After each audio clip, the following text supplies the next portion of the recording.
right, good evening, everyone. My name is Jody Papazian. I'm the library director here at the Burlington Public Library. I'd like to thank you all for coming out tonight, as well as thank our candidates for Board of Education and Board of Selectmen for being part of our Meet the Candidates event. I'd also like to give a warm welcome back to James Trzwicki, who will be our moderator for tonight's event. Tonight, the candidates will be asked a variety of questions that were submitted by the residents. They will have 1 minute to answer, as well as a few minutes at the end to tell us a little bit more about themselves. I thank you all for being courteous audience members. Now, I'd like to call up our candidates for the Board of Education, Amy Boisbert, Rachel McFadden, and Paul Omachinsky. And this is being streamed tonight too, so if you want to pass the word along to anyone, they can watch a recorded version at home as well on our YouTube channel. Thank you. And James, come on down.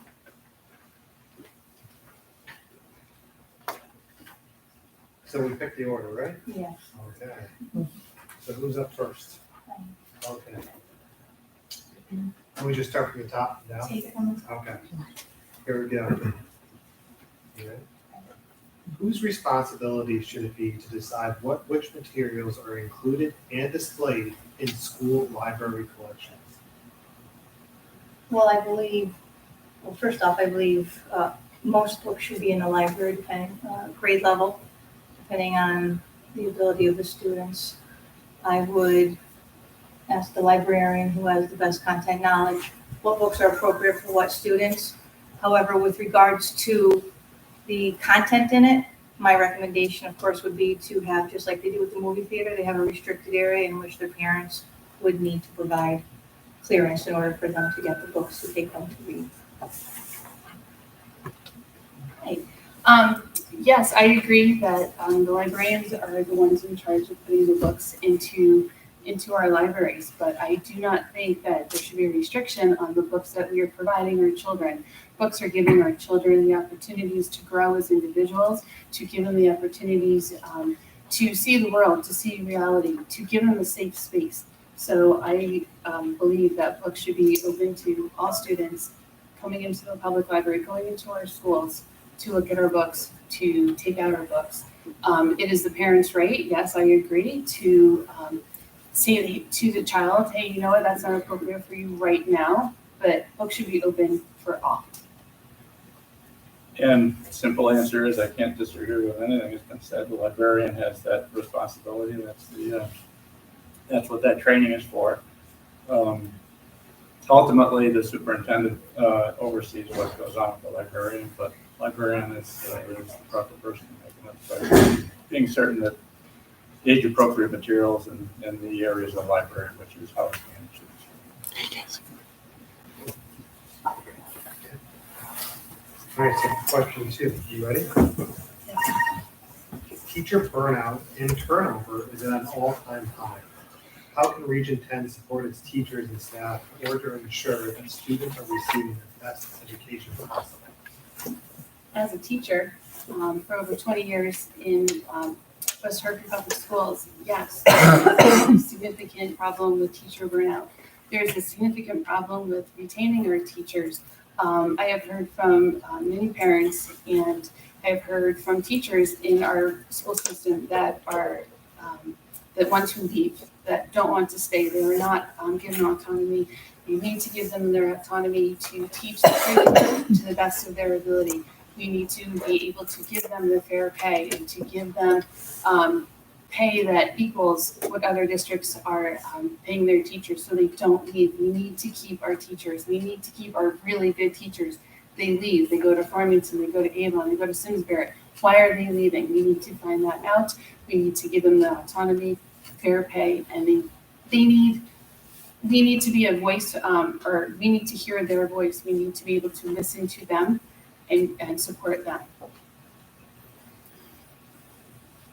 Our teaching staff, we go actually, as we've been on the board for quite a while, our teaching staff is one of our treasures in this district. We do go to pretty great lengths to be certain that we're providing competitive wages, competitive benefits packages. There is Recently, certainly considerable teacher burnout. I think that's a good characterization of that. It's not unique to Region 10. It's not unique to any district in the state. Teachers are moving from one place to another, probably to find better, work environments that work for them. We do have an exit interviewing strategy. We try to learn from every one of those moves and make adjustments in order to fit that better. We also spend a great deal of time with their leadership, their organized leadership, trying to understand what it is we can do to retain it there. I agree with what they both said. I'm also a teacher 15 plus years now, and I can attest to teacher burnout. But I do believe the biggest thing that would keep the teacher in the classroom and continue to teach is support from administration, including the Board of Education. That's what they need the most. They need professional development to help them succeed and help the children succeed. But most of all, they need support from their administration. We fight a battle every single day in the classroom, and we do it, but we need backing from our administration. And the Board of Ed is also included in that. I would recommend a liaison between the Board of Education and the teachers so that teachers can freely voice their opinions without fear of anything happening to them. Okay, thank you. Okay. So third question, we're getting right through this. That's been great. All right, so how can Region 10 promote school environments that are more inclusive to students who have an identified need for special services?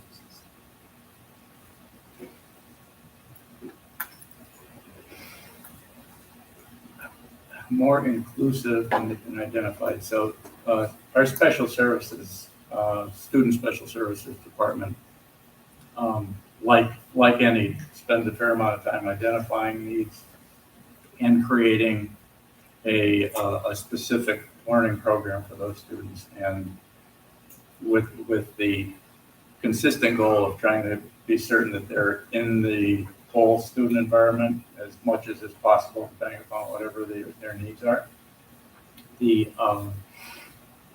It's a challenging effort in some instances, but in very many cases, most cases, the inclusion in the general student body, as well as working with individually whatever their needs might be, is addressed.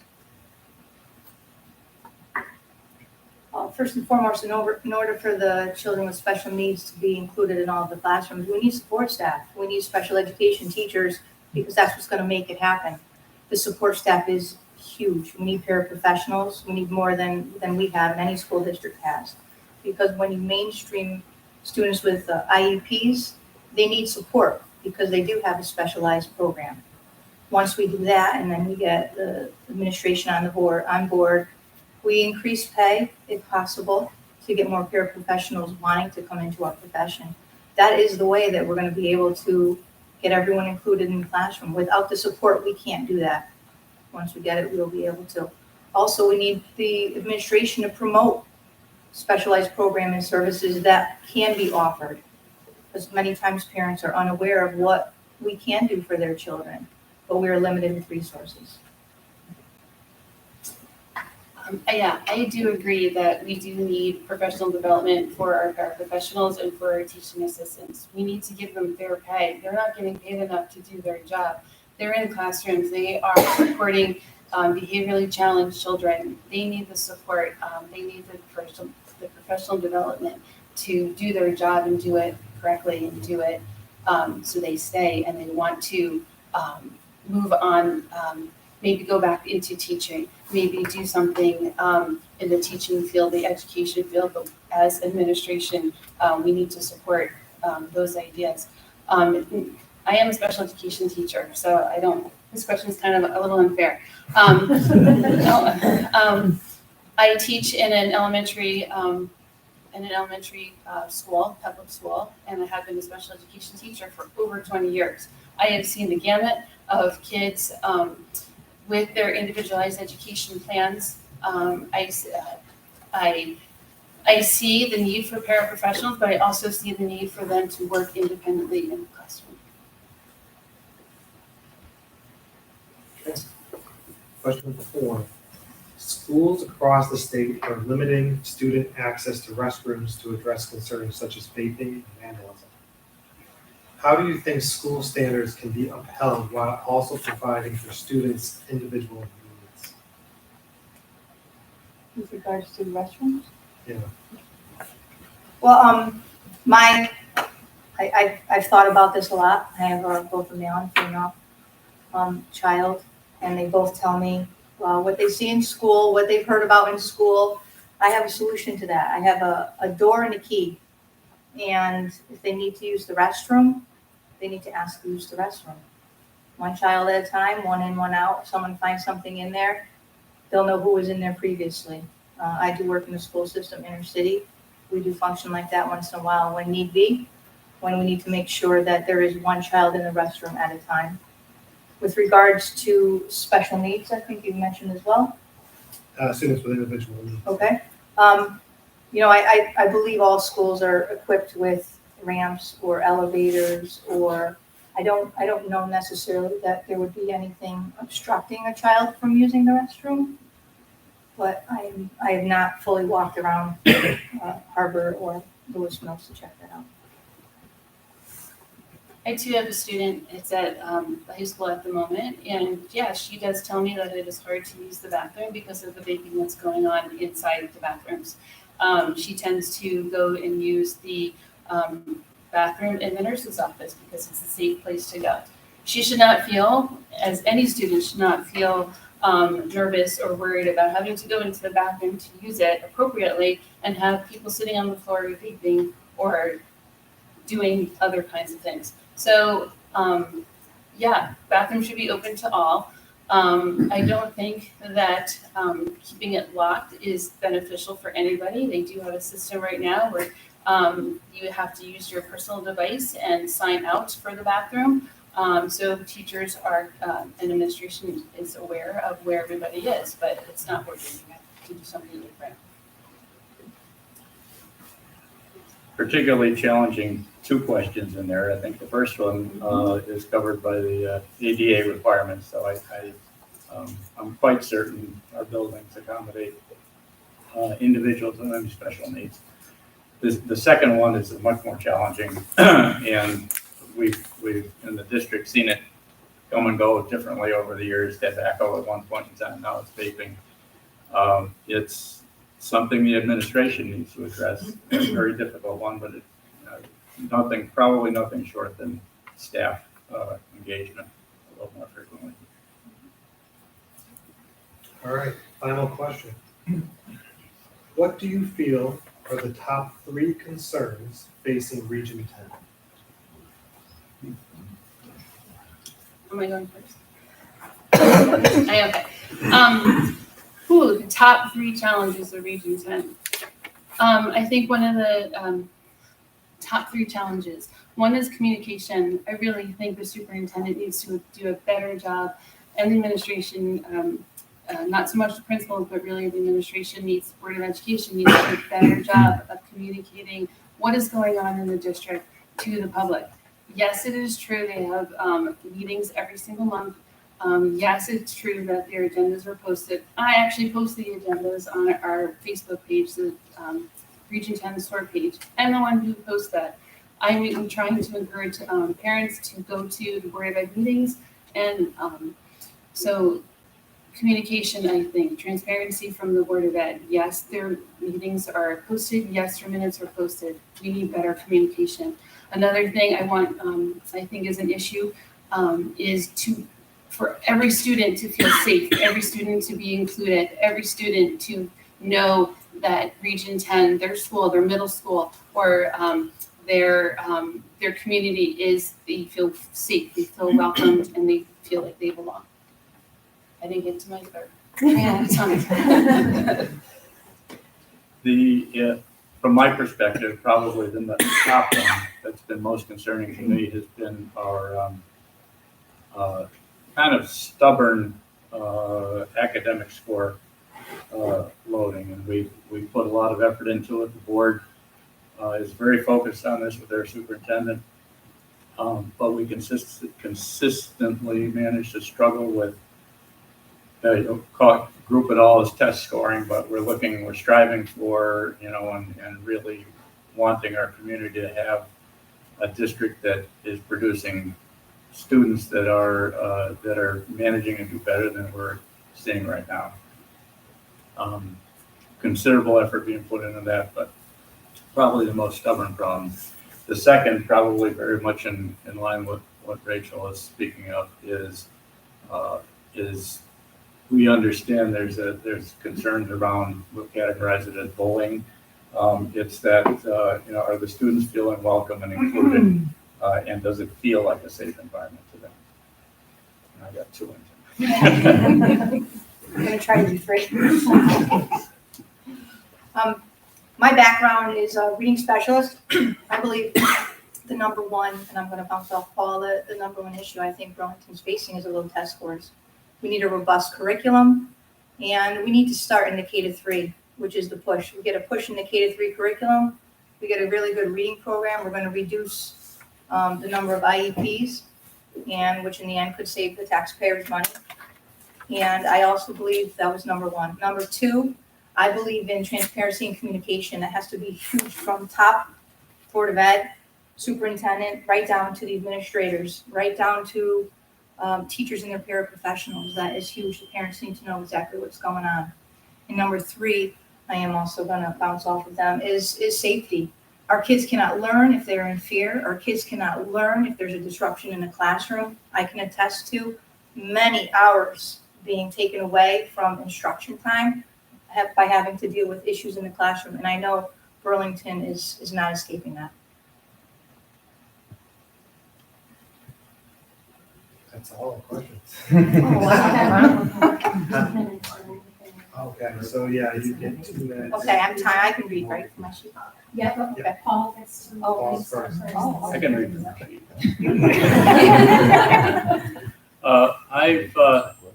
I've been a member of this community for a little more than 30 years. I've been on the board. This is just finishing my, I believe, 7th term on the Board of Ed. My focus on the Board of Ed, what I've brought to the Board of Ed, is not a vast knowledge of the education process, although I'm a longtime champion of education, but more on the business side of running it. Regional School District 10 is a pretty large business. It's the biggest business in our communities. It's the biggest business in most communities. Most of our community's tax dollars are spent by Region 10. I started our committee for finance. I've managed our building and facilities committees. I'm currently the treasurer. I've been very engaged because of the finance committee work as far as the budget development. That's mostly what I bring to things. I make sure that we are good stewards of our buildings and our grounds, and that we have a focus on getting the best value for things. I'm not always far from looking for the least expensive way or where else I can chop some money out of the budget. I'm way more focused on, are we spending money wisely? Is it supporting a good educational process? And are we taking care of the assets that these communities have provided for us? Oh, I got. First off, I am passionate about education. My background and past educational journey have led me here today. Just a few things about me. I'm a mother of 2 wonderful children, one in grade 9 and one in grade 7. My husband and I moved here a little over 4.5 years ago because of the school system and the tight-knit community. I graduated with a degree in psychology, a master's degree in international business, and a 6-year degree in elementary education. After being a 3rd grade teacher for 5 years, I then decided I wanted to further my knowledge base in reading. So I went back to school to obtain my certification grades K-12, and I've also completed 2 years towards my doctorate in educational leadership. I always want to practice what I preach, and I will be a lifelong learner. For the past 12 years, I've been a reading specialist in an elementary school. I know how to interpret data and translate educational jargon. My goal is and will always be to make our children succeed by providing opportunities for acquiring skills and knowledge that will help them become productive members of our community. And I hope I have support on November 7th. Thank you. So before I begin, I want to thank everyone for coming tonight. Thank you to Jody and the Burlington Library, and thank you to James for hosting and moderating tonight. I'm honored to be a candidate for such an important role as a member of the Board of Education. The Region 10 Board of Education has three primary responsibilities to our community: develop the annual budget to run our schools, to set school policies, and to evaluate our superintendent. However, in carrying out these responsibilities, the board must listen to and consider community concerns, ideas, and opinions. As a member of the Burlington community for over 20 years, I feel I'm the best candidate to represent Burlington as a Board of Member. First, I'm the parent of 3 children who have graduated from or are currently in our public schools. 2 are recent graduates, and my youngest is a freshman at Mills. Second, I've been a teacher for the town of West Hartford for more than 20 years. I understand education. I understand what it takes to run a classroom on a daily basis. I know the stresses and the anxieties that both staff and teachers and students are facing. I understand that, like I said before, that teachers across Connecticut are looking for autonomy, fair pay, and support from administrators and communities. I am committed to improving our school district, supporting our schools to meet academic and emotional needs. I'm committed to making sure our schools are a safe and supportive space for both students and staff. Students want to go to a school where they feel connected and where they belong. Teachers, too, want to work in an environment where they are welcome and feel a sense of belonging. I have been a longtime community volunteer in Burlington. I was Girl Scout leader for over 20 years. I volunteered as a field hockey coach. I was a member of the PTO. I volunteered for the Region 10 players, the theater productions, and I regularly attended Board of Education meetings each month for many years. Most recently, I was the chairperson of Lewis Mills Project Graduation Committee, where we ran a safe celebration for the seniors the night of their graduation. Finally, I will support a sensible budget that meets the needs of our educators, staff, and students. I'm committed to making sure our schools are inclusive, safe, and places where all are respected and grow as individuals. Sorry. one more sentence. I'll cut some. It's time for a change. It's time for a balance, and I look forward to your vote on November 7th. Thank you.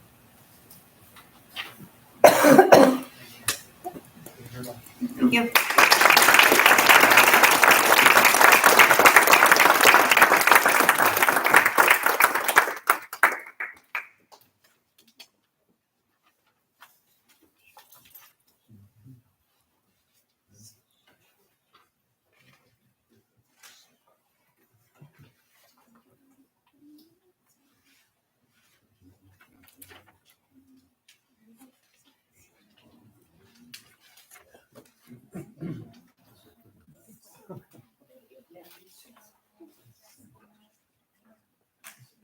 At this time, I'd like to ask David Beckman to come up and.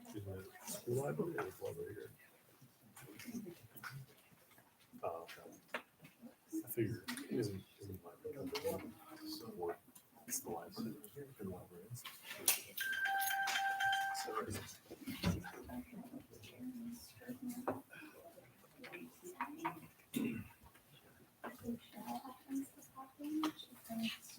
Got it. Not everything is there, right? There's money in it. All right, Dave. You ready? Oh. All right. Question number 1. You're gonna get 5 questions. So, question number 1. What are the top issues confronting residents in Burlington, and what are your plans to address those concerns?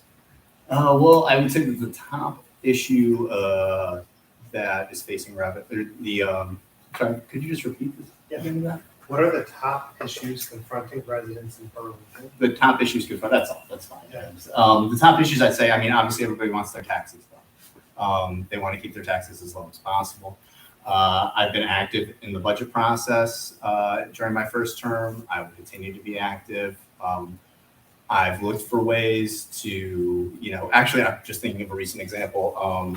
We were discussing a project, and the contractor who was going to do it was going to do kind of soup to nuts thing. And I said, well, hey, how about we just take this piece of it and have someone who specializes in that piece of it do that piece that might be cheaper, that kind of thing. So I recognize fiscal strain that's on people every day, and they want to keep their taxes low. So I could start and end with that as a priority. The other things that I think are important issues for people in town is just keeping businesses in town, having things to do while we're in town, and just creating a great community. I mean, I think a Tavern Day has come a long way recently. The Johnny Cake Mountain Music Festival is another great event.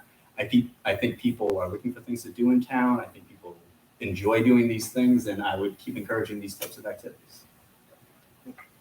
I agree that taxes is a challenge. You know, when we moved here about 19 years ago, there was low taxes.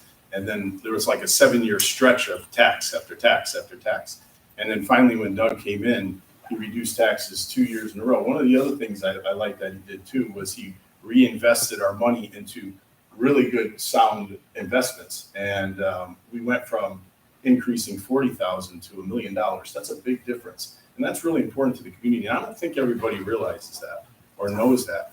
One of the other challenges in town, I think, is some of the traffic with the lights and different things like that. They're just, and I see people's heads nodding. So you know that when you pull out of certain areas, it's really hazardous. It's really serious. So there's things that need to be looked at as far as that. As I walk around the community talking to different people, I think sometimes we have some challenges that we think in government or in other places. But when you talk to people in the community, it tends to be a little different.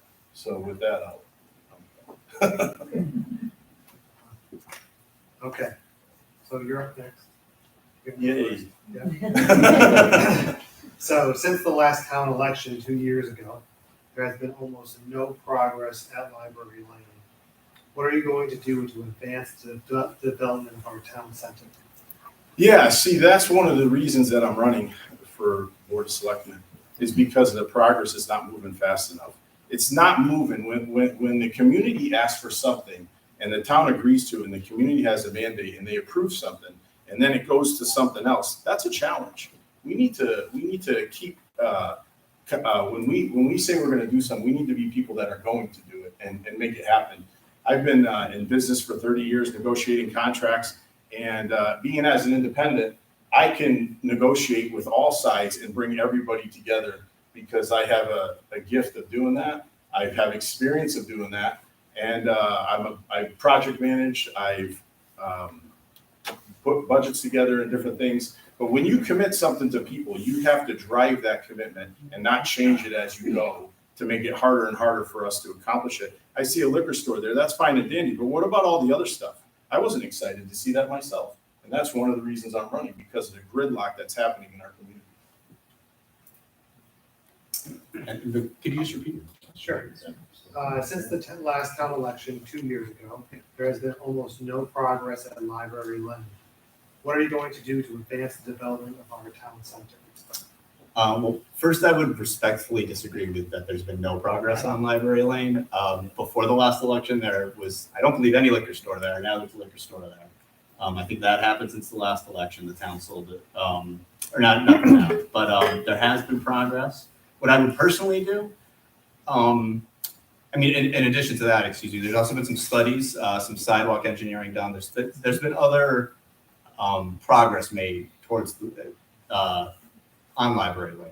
But personally, and I'd like to hear what the public has to say. I know the Library Lane Commission did a survey, and there's some results that everybody can review online that I reviewed before this. But personally, I think any component of the development on Library Lane should have some sort of senior housing as part of it. It should be one component. If there's a need for senior housing in town, the housing assessment that we did last year that the town approved identified this as a goal for our town, is to increase senior housing. And the other thing that senior housing is senior housing is affordable housing. And there's a requirement that we have affordable housing in this town. And I see the opportunity to develop Library Lane as a way to both increase the amount of senior housing in town that we need, because the Evergreens has a wait list that's long. And it also could help us solve our solution, address the affordable housing problem in general as well. Thanks, James. Okay, you get that going next. Back to back. This is like a snake draft, right? We don't have the buffer person in the center. Okay. In addition to the planned athletic field, what else would you like to see happen on Johnny Cake Mountain Park? What would I like to see happen on Johnny Cake Mountain Park? Well, I'm a golfer. I would like a golf course. That's what I would like, but it's not up to me. It's up to the town. It's up to the people that are developing that park. So I mean, it's been a park since 2015, I believe. I'm glad to see things happening up there. I was just up there for homecoming. A bunch of kids were up there doing pictures up there for homecoming. It's great. It's great to see it being used as a park. So, I mean, I just think it should continue to be developed as a park and put things in it that belong in a park. I'm sorry that's as vague, but if it was up to me, it would be a golf course. So, thanks. So there was a promise for four sports fields in that area. And that's what it was posed to the public. It was posed for 2.8 million and it never got done. That's another commitment that how long have you been in there? 4 years now? That's another commitment that hasn't got done. And one of the things that we need to do is if we're going to make commitments to our constituents in the community, we need to do those commitments. We need to fulfill our promises to them. In this case, now there's potentially a sports field going in and it's going to be one sports field and it's going to be a little bit different. But now you said 2015 or 2016, that's a far stretch. And with the inflation that's been going up, has anybody done any construction recently? You know what it's like. It went from before 2021 to now, it's a big difference in cost. And so now our cost is going to be different and we're going to get one sports field instead of four. Promises that are made need to be promises that are kept. And that's one of the things that can help with. Okay, thank you. Going right back to you for question 4. How can Burlington maintain a small town feel while increasing a business-supported tax base?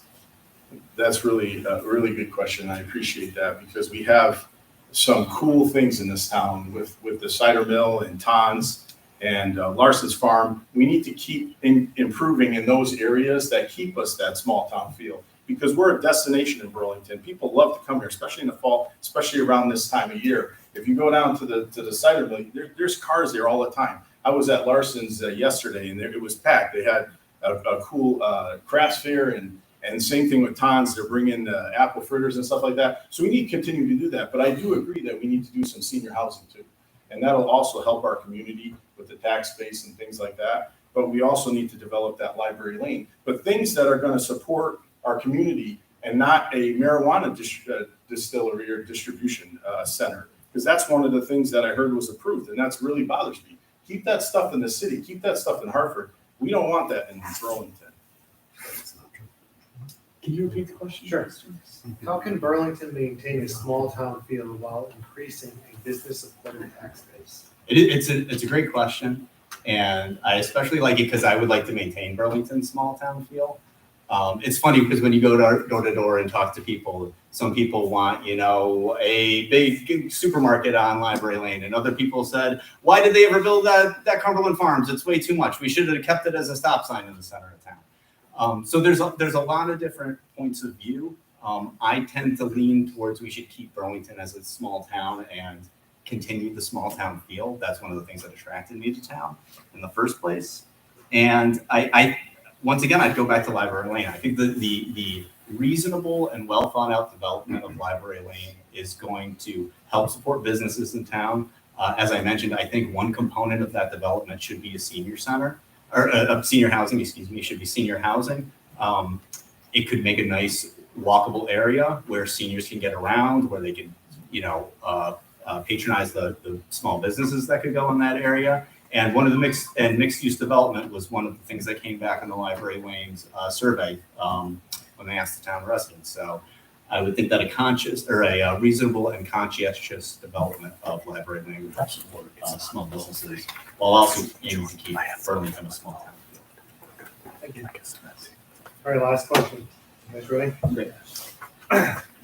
What do you think the main message of your campaign has been, and how would you bring it to fruition? The main message of my campaign, I haven't, put on as hard-fought a campaign as I would like to so far because I've been super busy with family and work. But I mean, I think the main theme of my campaign is that I want to hear what the people of Burlington have to say. I love talking to people. I love hearing people's stories. I am interested in your concerns. I am interested in the things you like about Burlington. I'm interested in the things that you think could be improved in Burlington. And I would like the opportunity to work with you. I mean, I consider myself your advocate and your representative on the Board of Selectmen. If there's something that you want to bring to the attention of the board, if there's something that you want to bring to the attention of town hall, if there's something you want me to talk about in my selectmen's report, I'm more than happy to do that. I'm more than happy to discuss it with you. I have made an effort to reach out to everyone who has reached out and every organization that's reached out to me during my last 2 years in office. And I would continue to do that. I like to make myself available as much as possible. I think we should be working together. Like I said, I'm super busy. I realize everyone else is super busy, and that's why I want to be your representative on the board, because you don't have time to go to all those meetings and sort through all those documents. I make the time to do that, and I would like to do that for you. Thanks. Can you repeat the question? Sure. What do you think the main message of your campaign has been, and how would you bring it to fruition? I would say the main message of the campaign is really reaching out to people, understanding what the people want, not a top-down pressure from some Washington or Hartford type process where we have agendas. But listening to the people of Burlington, listening to the community, hearing what they have to say, hearing what they want for their community, what's best for this town. I actually have been walking around. I've been going to houses. I've been at taverns, shaking hands and going to different events in the town and speaking to people. And it's interesting that some of the things that when I originally started this process sounded important in a government sense, didn't sound so important to the people. And one of the things we need to do is really listen to our constituents. It's really important. You need to hear what they have to say. You know, if you get 3 people in the room and you ask them the same question, you're going to have 3 different answers. And that's one of the things that I have that really helps, because I have the skill to bring that together and really understand what people are saying. It doesn't matter if you're a CEO of a company or the person sweeping the floors. Everybody deserves the same respect and to be heard. And that's one of the things that I've done in my career. Now we're going to open up 2 minutes, right? 2 minutes. You're each going to get 2 minutes. And we start with Joshua. Okay. So I thank you to the Burlington Public Library and James and everybody else that's involved. Really appreciate your time. Thank you for everybody here that came out. Those that are at home and listening. You know, this is obviously, you see that everybody that's come up here today, it's been very passionate for all of us, because we really believe in what we're talking about, and we really think that we can benefit this community. One of the things that has helped me is going around talking to different people. I've been a member of Burlington, my wife Ann, for almost 20 years. We have 4 kids that we've raised, 12, 14, 16, and 18, who are all here with me today, and 2 boys and 2 girls. My parents are with me as well. You know, in 2008, the economy crashed and they fell on hard times, and we were able to bring them in because they had some challenges, and we've been able to help out. And that's what community is about. That's what Burlington is about, and that's what we should be focused on, is caring for people. Our character and our testimony is important. And what kind of legacy are we going to leave our children's children? Today, this day and age, people don't care about the young ones all the time, and they don't care about the older ones. They want them to move on. That's not right. We have to show character. We have to show our kids who we are as we get older. You know, I'm a non-traditional student. I graduated from Charter Oak State College in Hartford. My wife and I, she's a registered nurse, and we worked to support our family. As I grew, I took classes, and I was able to get my bachelor's degree in science and business administration. I'm an Air Force veteran. I served my country. I was called to serve in high school, and I served my country honorably for after 8 years, I was discharged. And I was called to serve my family, and I'm still called to serve my family. And in this case, I'm called to serve our community as Board of Selectmen. You know, right now I work. After 2008, my company closed. Can I get like 1 minute, 1 second? All right, you gave me the wrong one. I should get like 10 more seconds for that one. I was like, whoa, that was quick. I didn't even get a shout. So So, 2008, the company I worked for collapsed. I've been in business, banking, finance, insurance, mortgages. I've been in all that stuff, investments, and I took a turn. And for 16 years, I've been helping with seniors. I've been helping with the developmentally disabled. I've been helping with children that have behaviors, whether it's autism or Asperger's and different things like that. I help with rehab facilities for people that are on drugs and things like that. And it makes me feel great. The business, the skills that I've learned over the years have been able to, for me to give back to the community. And so today I want to give back to Burlington, and I'm running for Board of Selectmen, and I'd appreciate your vote. And thank you for your time. I appreciate it. Everyone just needed a good laugh. Yeah. At my expense. Yeah. That's okay. I'm a big boy. Thanks, James. I'd like to thank the Burlington Public Library, its director Jody, as well as all the library staff and James for putting on the event tonight. I treated my time on the Board of Selectmen over the past 2 years like a job interview, and I hope that I was able to show Burlington that I'm the best candidate for Selectmen. I pride myself on listening to the residents and basing my decisions on the board based on what the residents tell me. Over these past 2 years, I have responded whenever anyone from the public or from a town organization has reached out to me. I've had discussions with the building inspector, members of the fire department, the Lions Club, Public Works, and most importantly, with individual residents, in order to learn how I can help all of these groups and individuals as a member of the Board of Selectmen. I also hope that you've noticed how I've made an effort to work with any opposition, to understand the concerns that are raised, and to respectfully ask questions so that we can have a discussion and everyone can better understand the issue at hand. When we work together, we achieve what's best for Burlington because it forces us to face our toughest critics, our opposition. And in the end, the results are stronger for it.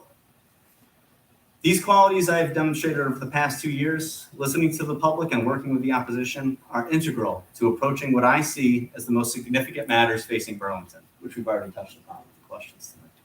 The first is right outside, Library Lane. I think it's an incredible asset that the town has, this property out there, and it's an incredible privilege to be able to help guide its development. Like I said, I think one component of that development should be senior housing. There's a clearly defined need for it in town. I mean, I would love to stay here as long as possible, so selfishly. But in addition to that, there's other important issues. In a Nutmeg TV interview of January of this year, the first selectman proposed hiring a town manager. This is a proposal that comes before the board, and we need to be open-minded, but it's also something that needs to be considered thoroughly and from all different points of view. Personally, I'm not in favor of a town manager because I think running the town and marking a path for its development is the job of the first selectman. And the first selectman is accountable to the town, to the people, and I don't think a hired town manager would do this. But I'm open-minded, like I said, and I like to talk to people. I like to discuss ideas with people. And I think when we do that, we ultimately come up with the best results in the end. So with that, I hope over the past 2 years, I've demonstrated my ability to do this. And I'd like to continue to serve the town of Burlington for another term. And I'm asking for your vote in November. Thanks. Thank you. All right.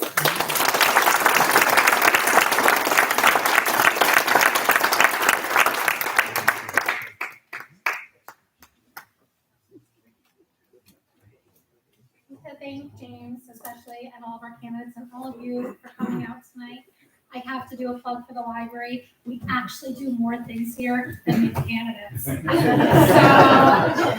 you might want to check out some of the fabulous resources that we offer here. Thank you all. You were such a wonderful, polite audience. We appreciate it.